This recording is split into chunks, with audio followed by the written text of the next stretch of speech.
Fala galera ligada aqui no canal Expresso 1898. Infelizmente no Maracanã o Vasco fez uma das piores atuações dos últimos 10 anos de futebol, apresentado inclusive de Série B, e foi goleado pelo Flamengo por 4-1. Um primeiro tempo que terminou 4-0 e no segundo tempo o Flamengo, tirando o pé, fez o gol aí de honra. O Vasco fez o seu gol de honra de pênalti com o Jair. Antes de falar do jogo, queria pedir para você dar aquela moral, dá o like, compartilha. Eu sei que é um dia ruim, uma noite de segunda-feira muito ruim, começar a semana assim já, mas tem feriadão aí, galera. Quinta-feira, vamos pensar alguma coisa positiva aí, porque a torcida do Vasco tá realmente muito preocupada aí. Hoje uma atuação inacreditável no primeiro tempo da equipe como um todo, Barbieri omisso, apático.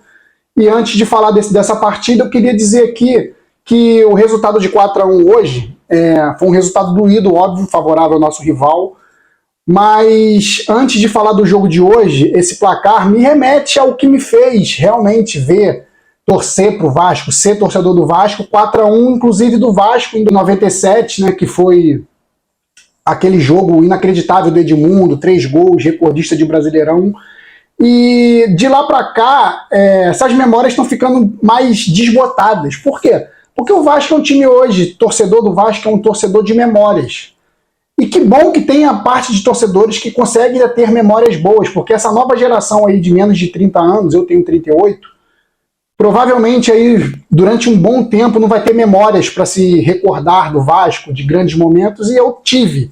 Como a geração que tem mais de 40, 45 também tem uma memória boa do título do Cocada em cima do Flamengo, que também já tem tempo que não ganha do Flamengo em final, o título de 89 brasileiro, e as gerações vão vivendo de memórias e atualizações, memórias e atualizações. E o Vasco está com um gap de atualizações de títulos importantes há 11 anos, desde a Copa do Brasil, e como um todo, assim, de continuidade, há 23 anos. O Vasco não consegue manter uma equipe por 2, 3 anos, 4 anos brigando nas pontas dos campeonatos. Então, é esse breve resumo aí para falar de como o Vasco está perdendo a sua memória para as novas gerações aí, como eu falei, menos de 30 anos, e eu que consigo apenas viver de memórias boas de uma equipe de 97, de outra de 98, de outra de 99, outra de 2000, e é isso, 4, 5 anos ali de um momento para mim que vai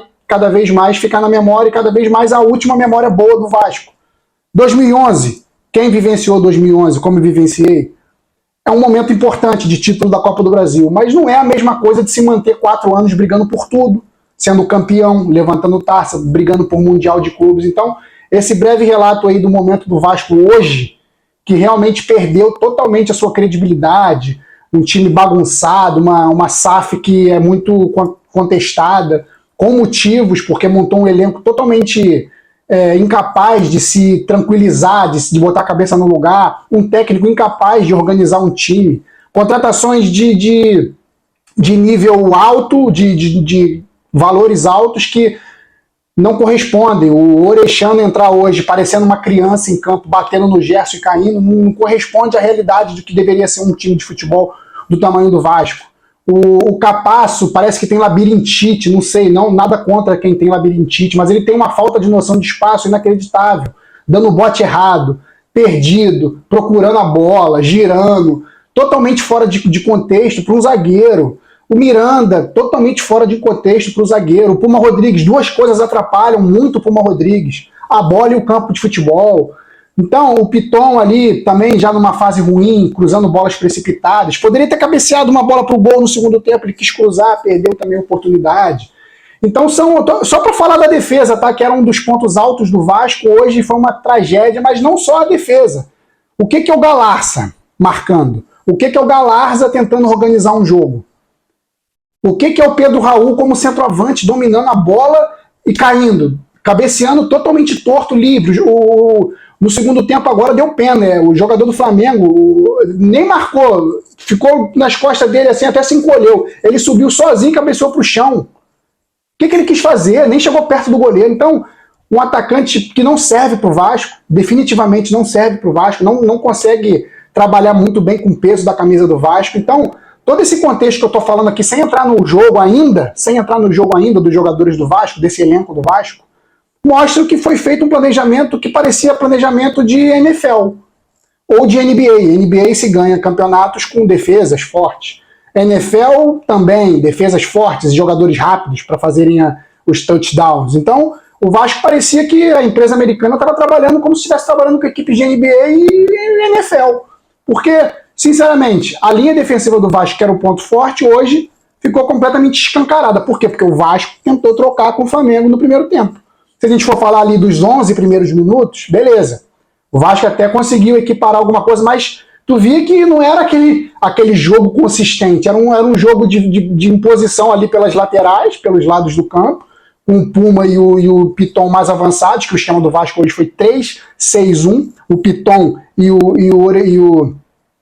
o Puma na frente, tentando atacar como pontas, o Orexano tentando vir mais pelo meio, o Jair, o Galarza trabalhando pelo meio, o Alex Teixeira como segundo atacante do lado do Pedro Raul, mas eram como é que eu posso dizer, vulneráveis demais quando o Flamengo atacava. Esse sistema não funcionava quando o Flamengo atacava. Um meio campo com 6 não funcionava. Por quê? Porque o Alex Teixeira não recompõe, o Orexano deu até pena, errou no primeiro gol, o passe ali, deu até pena do moleque hoje, porque, cara, isso é erro de quem contrata e bota o moleque numa furada dessa. Errou o passe pro primeiro gol do Flamengo, e no terceiro, se eu não me engano, ou no quarto, ele foi tentar correr atrás do Gerson, ele foi com muita força para trombar no Gerson, ele trombou no Gerson e caiu, cara, o Orexano. Parecia uma criança de 14 anos, 13 anos correndo, cara, jogando. Então, como a principal contratação do Vasco é isso? Isso é o símbolo desse fracasso do Vasco nessas 9 primeiras rodadas. Não levaram a sério 13 rodadas do Campeonato Brasileiro. Não levaram a sério. Eu sempre uso o exemplo de 2015, que o Vasco fez 14 pontos no primeiro turno e foi rebaixado no primeiro turno.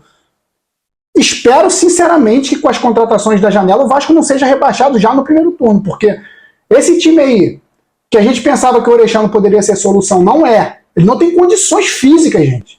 Ele não tem condições físicas. Se você der a bola no pé dele, você vê que ele tem qualidade. Mas ele não tem condições físicas para trombar, para brigar, para proteger. Muito fraco, franzino. Tem que ser cobrado a 777, tem que ser cobrado esses scouts. Juan Arciniegas, cadê? Que scouts foram esses? De Capasso e de Orexano, principalmente. Então, é isso que eu falo, cara. O único jogador do meio campo ali que conseguiu tentar alguma coisa ainda de positivo foi o Jair, mas ele joga sozinho, cara. Toda hora você vê o Jair no meio, rodeado de jogadores do Flamengo, jogadores do Vasco, tudo espalhado. Então hoje, cara, é complicado até a escalação, vocês já sabem, o Vasco jogou no 3-6-1, não vou ficar falando da escalação, vocês sabem, tá em tudo quanto é lugar. Vasco jogou uma partida no primeiro tempo hoje, nível Série B para cair para Série C. O Flamengo não fez força, fez 4-0 sem fazer força, chegou no ataque e fazia gol, chegava no ataque e fazia gol. Pedro Raul ainda botou uma bola na trave, um jogador também que tá zicado, não serve pro Vasco, repito, não serve pro Vasco, tem que ter um jogador ali para ele ser reserva, para brigar posição com ele, que se for o Pedro Raul, nosso principal atacante até o fim, o Vasco vai ser rebaixado.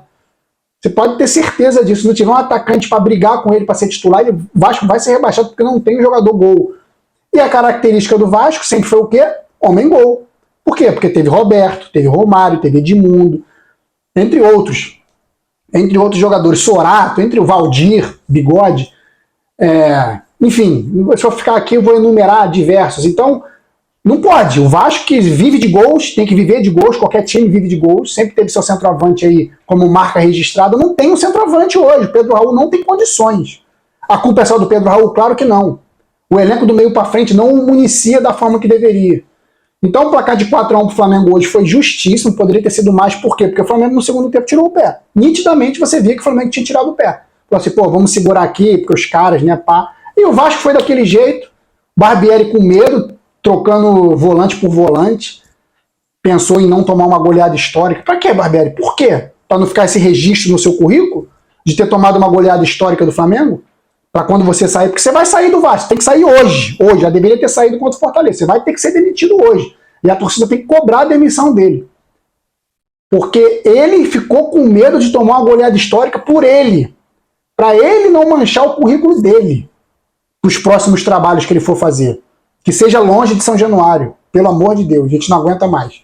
Então o Vasco toma 4-1, o jogo foi resolvido aos 15 minutos do primeiro tempo, 2-0 Flamengo.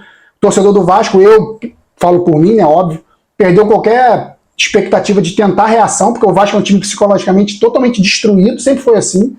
Desde os últimos, sei lá, 10 anos, o Vasco não consegue virar um jogo, não consegue virar um jogo há 3 anos, sei lá. Coisa mais difícil hoje é o Vasco virar um jogo, e sempre foi conhecido por um time da virada, né? 4-3 contra o Palmeiras, sempre foi de virar jogos, mas nos últimos 3, 4 anos, que eventos raríssimos o Vasco conseguir virar um jogo.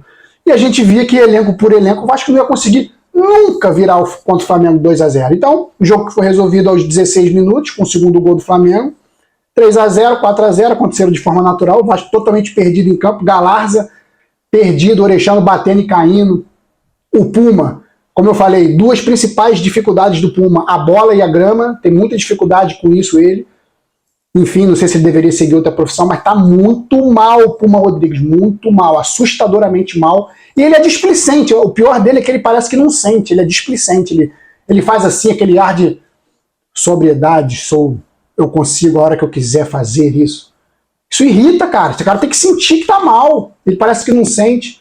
Então, cara, vou falar aqui, ó, um por um aqui, faço questão de dar nota hoje, Léo Jardim, sem culpa nos gols, coitado, goleiraço. Se não fosse o Léo Jardim, o Vasco que sofreu 17 gols no campeonato, teria sofrido uns 25, se não fosse o Léo Jardim, tá? Na nona rodada.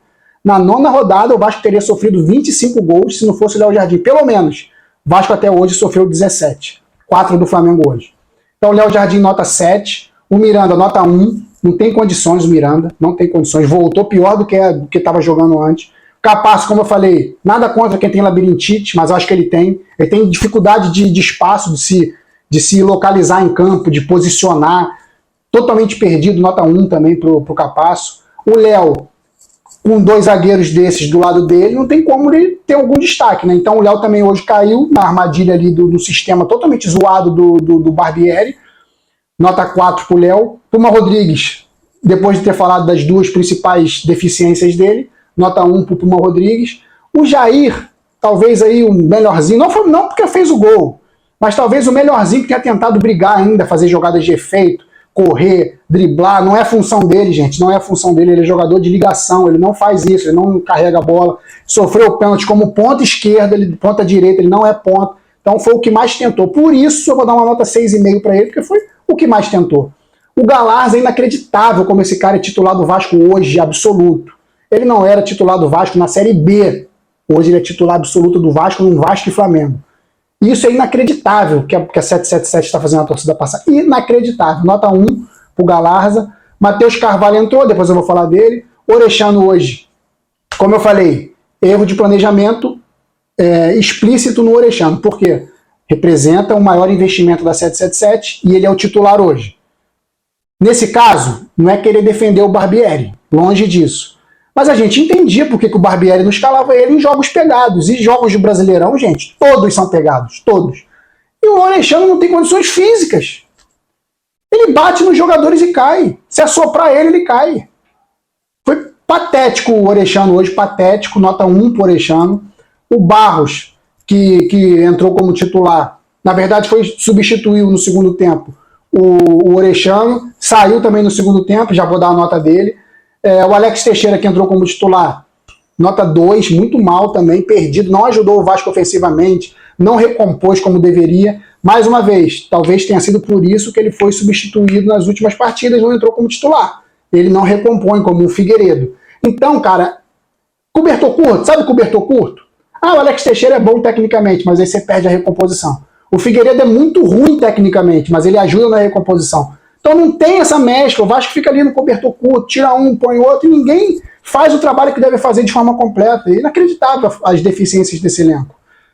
E no ataque, o Vasco entrou com, como eu falei, o Orechano já deu a nota 1 para ele, e o Pedro Raul no ataque, nota 0 para o Pedro Raul, nota 0, principalmente pelo segundo tempo, que o Flamengo afrouxou a marcação e nem assim ele conseguiu ganhar, crescer em cima da defesa do Flamengo. Então, nota 0 para o Pedro Raul, um investimento ruim, investimento mal feito, de jogador que é jogador de time pequeno. Jogador de time pequeno. Não tem como não afirmar isso agora, nessa altura do campeonato. O Lucas Piton, que eu deixei para depois, acabei pulando aqui, porque ele foi um ala, então ele ficou para depois, óbvio, ele não ficou naquela linha de 4. Lucas Piton, talvez um dos melhores também do time aí, mas nada demais também, precipitou cruzamentos.